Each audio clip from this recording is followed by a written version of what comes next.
I want you to just picture a scenario for a second. You're sitting at your desk, right? You've got your coffee, you're listening to your focus music, you are just completely in the zone. And then out of nowhere, you hear that little notification sound. Oh, no. Yeah, a message pops up on Slack from your manager, and it's just 3 words. Got a sec. Terrifying. Right. Tell me you haven't experienced the sheer, unadulterated terror of those 3 words. I mean, your heart rate spikes, your stomach drops. Oh, totally. Your mind just immediately starts racing, trying to inventory every single mistake you might have made in the last 6 months. Well, it's a full-blown biological response, like literally fight, flight, or freeze, just activated by a direct message. Wait, biological? Like a real physical reaction? Oh, absolutely. If you actually look at what's happening neurologically, your amygdala, it's part of your brain responsible for processing fear and threat. Yeah. It completely takes over because the amygdala is, it's a very ancient piece of hardware. Right. So it cannot differentiate between a literal physical predator, Yeah. like a lion jumping out of the bushes, and a social or economic threat. Like a Slack message. Exactly. Like a message from the person who controls your livelihood. Yeah. It triggers the exact same surge of cortisol and adrenaline. So we're essentially having a physiological reaction to being chased by a lion, but we're just staring at a glowing rectangle on our desks. That is exactly it. Your brain interprets that ambiguity, like the total lack of context in got a sec, as extreme danger. Okay, let's unpack this, because the mission of our deep dive today is to really get into this specific workplace panic.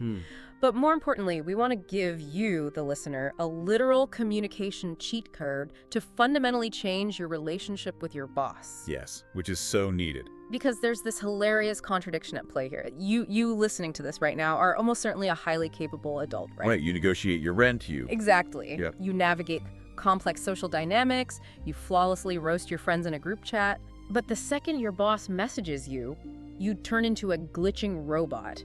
All of that adult competence just completely vanishes. You completely lose the ability to act rationally. What's fascinating here is that you over-index on tiny details, trying to, protect yourself. Oh, completely. You sit there drafting 10 different versions of a response to a simple question. Yep. You're tweaking the punctuation. You debate whether an exclamation point makes you look, I don't know, too eager. Or if a period makes you look mad. Yes.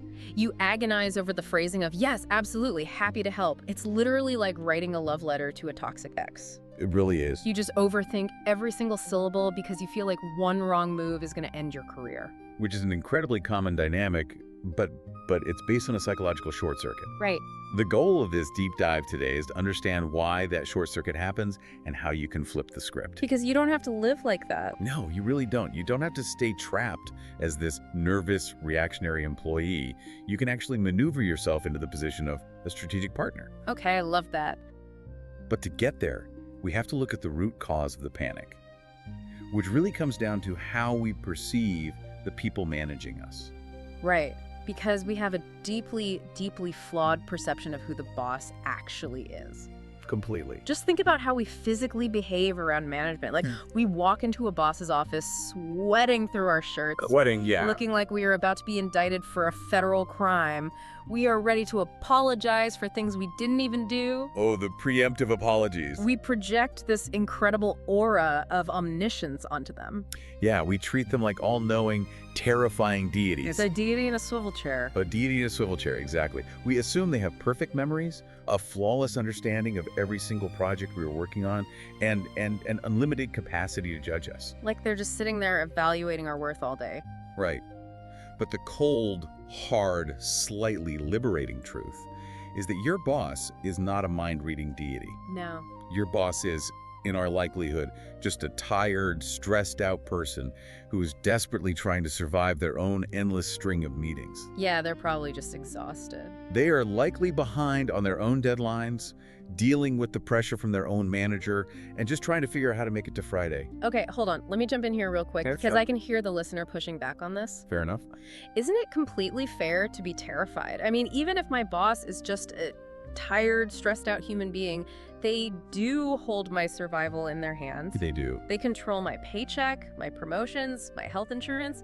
So the power dynamic isn't just in my head, you know? Yeah. It's very real. Oh, the power differential is absolutely real, and acknowledging that is super important. Right. But treating them like a mind-reading genius isn't protecting you from that power dynamic. It's actually sabotaging you. Wait, sabotaging how? Because we're expecting them to figure us out. Because when you view them as an omniscient deity, you inherently expect them to know what you need. Oh, I see. You expect them to read between the lines of your panic, look at your workload, and just solve your problems. Right, like they should just know. Exactly. But that tired, stressed out person does not want to solve your problems. And it's not that they're malicious or bad managers, it's that they are experiencing profound executive function depletion. Executive function depletion, meaning like they've just made too many decisions already. Precisely. By the time they message you at 2:00 p.m., they have probably made, I don't know, 50 micro decisions. Yeah. They've context switched between budgets, client crises, HR issues. Right. Their cognitive battery's just flashing red. So they simply do not have the capacity to investigate your vague anxieties. Wow. The anxiety you feel comes from an expectation mismatch. You are waiting for divine intervention and guidance from someone who is honestly just silently begging for you to take anything off their plate.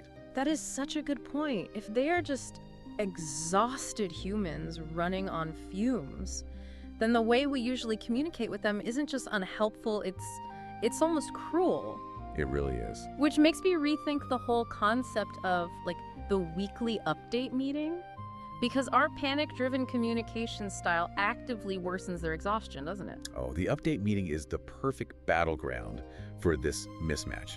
Just think about what typically happens. Oh man, okay. So we walk into the office or hop on the Zoom call, and because we are operating from that place of fear, because we feel this desperate, burning need to justify our paycheck and prove how hard we've been working, we just start rambling.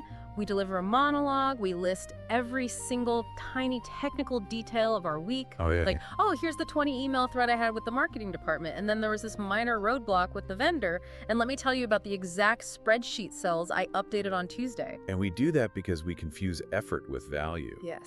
We think, if I show them how hard I'm sweating, they'll know I'm a good employee. Right, right. Look how hard I'm working. But if we look at it from the manager's perspective, they are experiencing massive cognitive overload. Oh, I bet. You are giving them a fire hose of unstructured data when what they desperately need is synthesized information. You know, it's like someone asking you how a sports game went. Oh, I love this analogy. If you ask me how the game went, you want to know the final score, right? Maybe who scored the winning point, if it was fun to watch. Right. You do not want me to start describing every single blade of grass on the field. No. You don't want to hear about the wind direction in the second quarter, or the brand of shoes the referee was wearing, or the exact trajectory of a foul ball in the third inning. It's exhausting. Way too much. But that's exactly what we do to our bosses. We give them the blades of grass. That's the perfect way to look at it. Bosses do not want a play-by-play narrative of your struggle. They want a headline. They are operating at a completely different altitude. When you hand them the blades of grass, you are forcing their already depleted brain to hack its way through the weeds to find the actual meaning. Yeah. You are making them do the work of figuring out why you were even telling them this information in the first place. We think the struggle is the important part because we're the ones feeling it, right? Yeah. But to them, the struggle is just noise getting in the way of the result. Now, giving an annoying update meeting is one thing. Where this dynamic goes from mildly frustrating to, like, actively destructive for your career is when we move from routine updates to actual crisis management. The bottleneck. Yes. What happens when things actually go wrong? Because if our managers have limited mental bandwidth, if they just want the headline and the final score, what happens when there is a literal fire to put out? Right. The real bottleneck in most office relationships isn't a lack of skills, and it's not a lack of resources. It's the expectation that the boss should do the heavy lifting of figuring out what we need when things break. If we connect this to the bigger picture, let's walk through a very common scenario to illustrate this. Okay, let's hear it. Imagine you are in charge of a minor software update for a client, and right before launch, you realize the new code is completely incompatible with the client's legacy system. Oh no, so it's broken. It's completely broken. Yeah. The instinct for most people operating under that deity boss illusion is to run into the manager's office and dump a giant, messy pile of issues right on their desk. Oh, I've done this. We all have. Yeah. You lay out all the broken pieces of code, the angry client emails, the timeline delays, and you essentially say, hey, this is broken, what should we do? Right, and in the employee's mind, they're doing the right thing. Of course. They're communicating, they're being transparent, they're bringing visibility to an issue before it blows up. They think they're helping. Yeah, they walk out of that office thinking, look at me, I'm keeping my manager in the loop. We are collaborating to solve this. But to the boss, throwing that messy pile of problems on the desk does not look like collaboration. It looks like homework. Oh man, just another assignment added to their already overflowing pile. Yes. Let's go back to that idea of decision fatigue and the cognitive battery. Okay. When you run in and say, this is broken, what should we do? You are demanding a massive amount of cognitive processing. Right, because they have to figure it out from scratch. Exactly. To answer your question, the boss now has to context switch away from whatever they were doing. They have to investigate the problem you just dumped, generate potential solutions, weigh those solutions against the budget and timeline, Sounds exhausting. and then finally make a decision. You are demanding they use battery power they simply do not have. So we're giving tired people unwanted homework because we view them as all-powerful problem solvers. That's the illness, yes. So what's the cure? How do we handle that broken software launch without dumping a messy pile on their desk? This requires a fundamental shift in how you package information. It's a concept called choice architecture. Choice architecture, okay? You have to change the way the options are presented so that you guide the decision maker to a conclusion with minimal friction. Okay, this is the missing piece strategy, right? Yeah. So instead of bringing your manager a messy puzzle like a box of 500 scattered pieces that they have to assemble themselves, you need to bring them a puzzle that is already put together with just one single piece missing. And that missing piece is simply their approval. You do all the assembly, you sort the edges, you match the colors, you build the picture. So let's replay that software launch scenario using this exact strategy, because I know there's a specific script for this, a literal communication cheat code. Yes. The first step of the cheat code is recognizing what you can never ever say again. Which is? You must stop asking the open-ended question, what should I do? Stop saying, what should I do? That is the homework question. Yeah. That is the battery drainer. Instead, you transition to a highly structured statement. So instead of running in and saying, the code is broken, what should we do? You walk in and say, what? You say, hey, the code is incompatible with the client's legacy system. Here are the two ways we can fix it. Option A is we delay the launch by 3 days to rewrite the patch. Option B is we roll back to the previous version for now. I strongly recommend option A because it prevents further bugs down the line.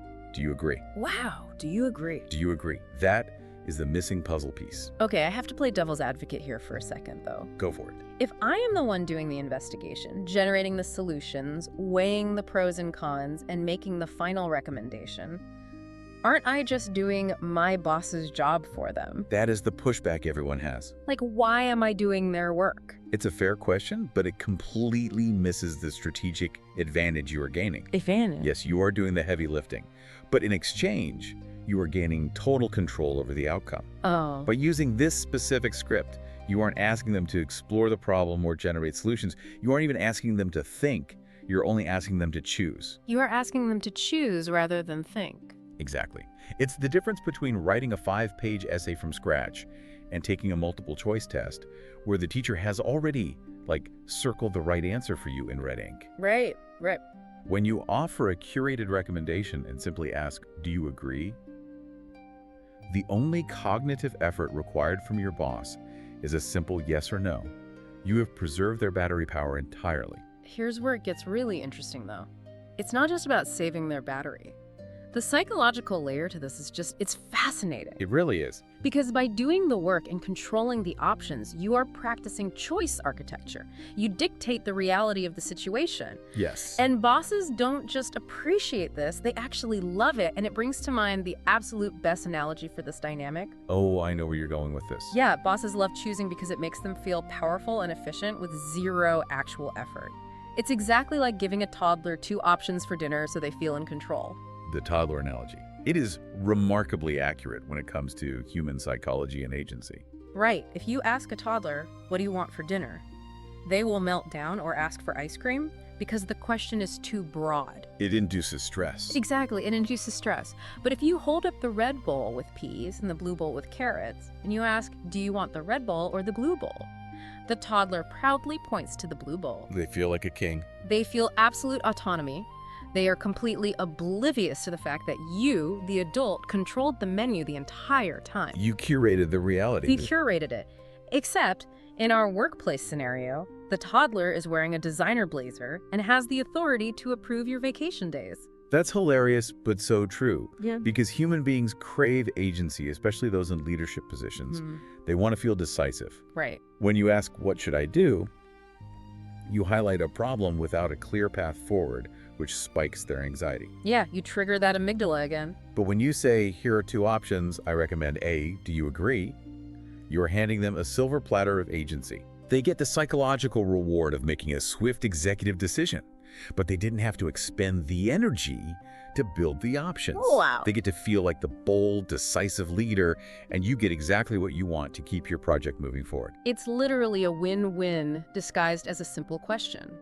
You stroked their ego, you saved their brain power, and you got your preferred outcome. Exactly. And this is what completely transforms the relationship. When we look at this from a high level, the ultimate value for you, the listener, is this profound shift in your own workplace identity. Yes. By changing this one single communication habit, moving from dumping the messy pile to handing over the nearly finished puzzle, the entire dynamic flips. You shed that glitching robot persona. You stop operating from a place of fear and amygdala hijack. You stop being the nervous, sweating employee begging for answers from a deity who is honestly just too tired to give them. Right. You transform into a strategic partner who delivers ready-to-use solutions.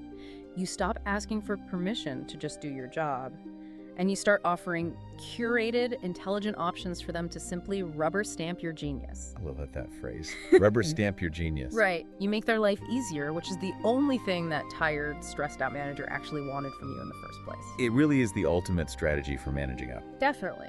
But if we pull back and look at the underlying mechanics of this, taking the mental heavy lifting off someone's plate to foster better collaboration, it raises an important question that extends far beyond the office. I'll leave you with a final thought to mull over today. Okay. If removing the cognitive burden is the ultimate way to get what you need from a busy manager, where else in your life might you be accidentally assigning homework to people whose help you desperately need? Oh, wow. Are you doing this to your partner when you ask, what do you want for dinner after Right. they've had a 10-hour workday? Oof. Guilty. Right. Or are you doing this to your friends when you expect them to coordinate all the logistics for the weekend trip? Yeah. Or to your mentors when you sit down for coffee and ask them vague, sweeping questions about your life path? What should I do with my life? Exactly. The next time you find yourself asking someone for guidance, no matter who they are, consider offering them a multiple choice question instead of handing them a blank essay page. That is incredibly powerful. So the next time you hear that little Slack notification sound and you see the words, "got a sec," pop up on your screen, Don't panic. just take a deep breath. Tell your amygdala to calm down. You aren't about to be indicted. You are just about to hand them a puzzle with one missing piece.